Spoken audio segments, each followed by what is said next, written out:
লোকটির নাম কি ছিল? হয়তো একটা সুন্দর নাম ছিল তার, তবে এখন আর নামের প্রয়োজন নেই। নাম হারিয়ে গেছে অনেক আগেই। সে এখন কেবল একটা মানব সংখ্যা। ভুল বললাম, এখন তো সংখ্যাও নয়, হয়তো শুধু ছিন্ন ভিন্ন মাংসের টুকরো, গলগলিয়ে গড়িয়ে পড়া বা জমাট বাঁধা রক্তের ফোঁটা। সিদনেয়া কারাগারে নৃশংসতম একটা পার্ট হলো আয়রন এক্সিকিউশন প্রেস।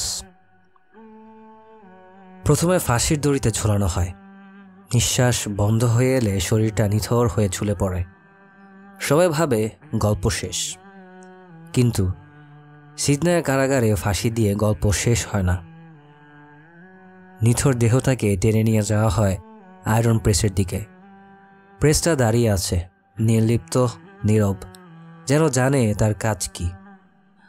বডিটাকে আয়রন প্রেসে রাখা হয়।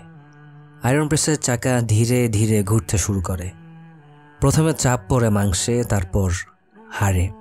একটা সময় একটা ভোঁতা অস্বাভাবিক শব্দ শোনা যায়, তারপর আরও শব্দ, আরও ভাঙা, আরও পিষে যাওয়া। মাংস, হাড়, অঙ্গ প্রত্যঙ্গ সব একে একে চূর্ণ বিচূর্ণ হয়ে যায়। চাপ বাড়তেই থাকে। নিচ থেকে একটা সরু নালা বেয়ে নিঃশেষিত রক্ত গড়িয়ে পড়তে থাকে।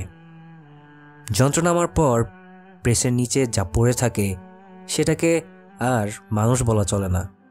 ঘুরিয়ে যাওয়া মাংসের দলা, ভাঙা হাড়ের চূর্ণ, ওইটুকু অবশিষ্টকে একটা বর্জ্যের ব্যাগে ঢুকিয়ে ফেলে দেওয়া হয় কারাগারের বাইরে, যেন সে কেবল একটা বজ্রের ব্যাগ।